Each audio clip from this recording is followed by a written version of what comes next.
Our project was based around the Nelson Navy Nation Gallery at the museum, and before we started, Martha from the museum and Francis went around and selected 8 objects which we could base our project on. And it's a fascinating gallery. It's got lots and lots of different things, everything from kind of boatswains' whistles to kind of sailors' clothes to the actual outfit Nelson was wearing when he was shot. So it's incredible. So our project was kind of based on those objects, kind of bringing them to life and finding folk songs that kind of corresponded with them. Interestingly, both songs and objects are opportunities for us to explore particular themes such as love, loss, war, and by partnering the objects with these folk songs, it was an opportunity for us to perhaps dig a bit deeper and explore a wider wealth of stories and people's histories. So by looking at songs in conjunction with objects, we've had that opportunity for us to make perhaps more human connections that we might have been able to do just purely with the objects. The anchor is weighed and the rags all set. Bold Riley, oh bold Riley, them Liverpool duties will never forget.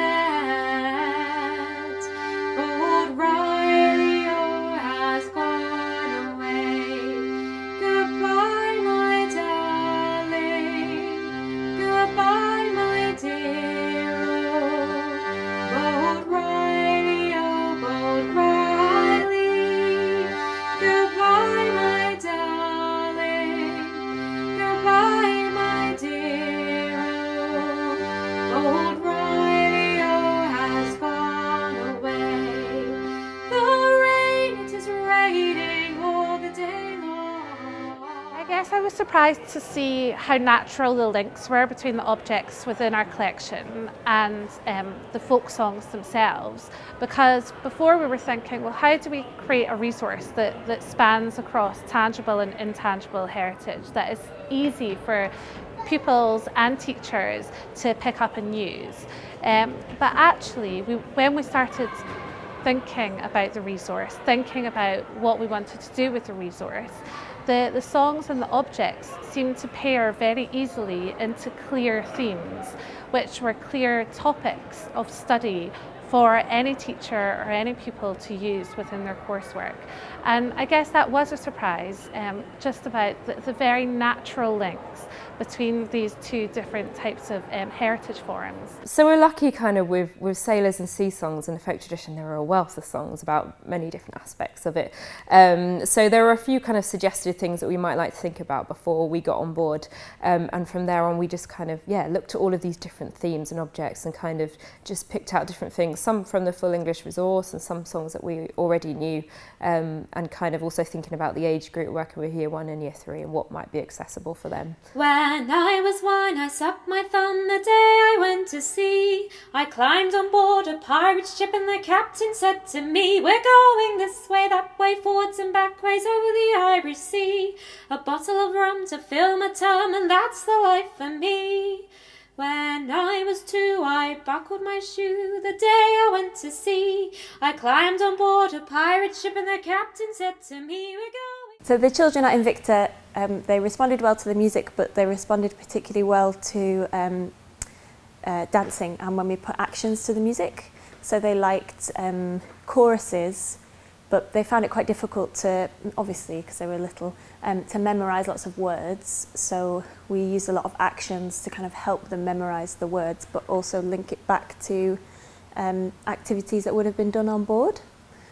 So that was quite a nice area to explore, how to kind of physicalise things with the music so that they could also kind of get into what it would have been like to be on board this ship. And so it was all the kind of the climbing the, I've lost all the terminology that we learned, but you know, scrubbing the deck and all of this stuff. So yeah, that was quite a good thing to learn, is that they really remember things better if you physicalise it, and it helps them imagine what it's like to be on board.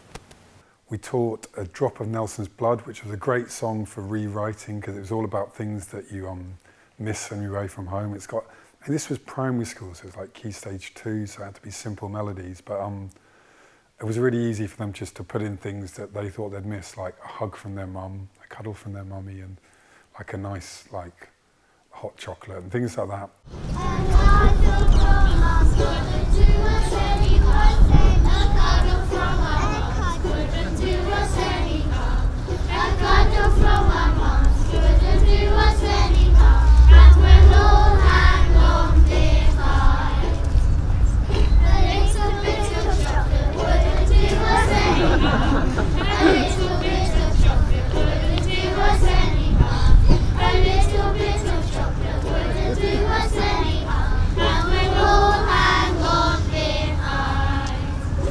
So it was great to see their final performance and the enthusiasm with which they performed, and to see how much they had taken from our sessions here and our galleries in the creation of their own museum displays.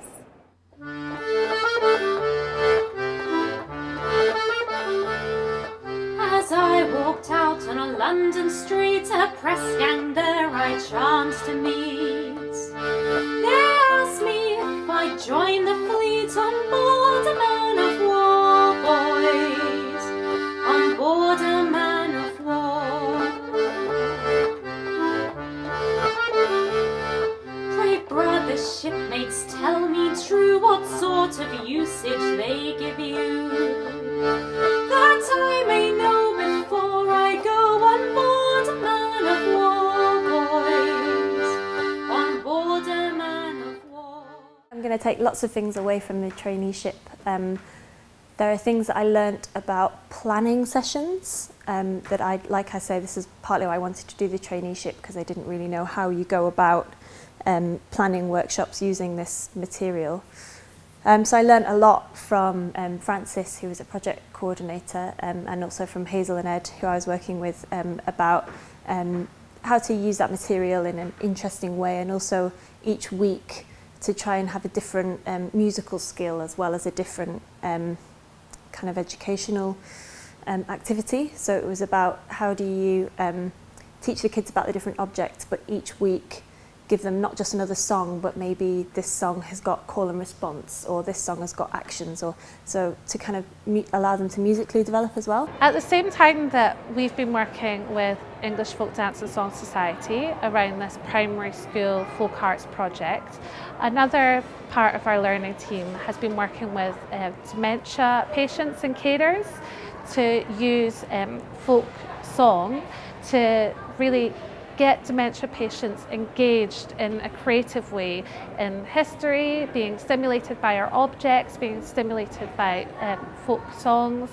And with these two projects happening, I guess around the same time, it's perhaps opened our eyes to the idea of using folk song, folk dance more within our programmes. I think that's something that we're really keen to look at in the development of future programmes, but also within our museum exhibitions.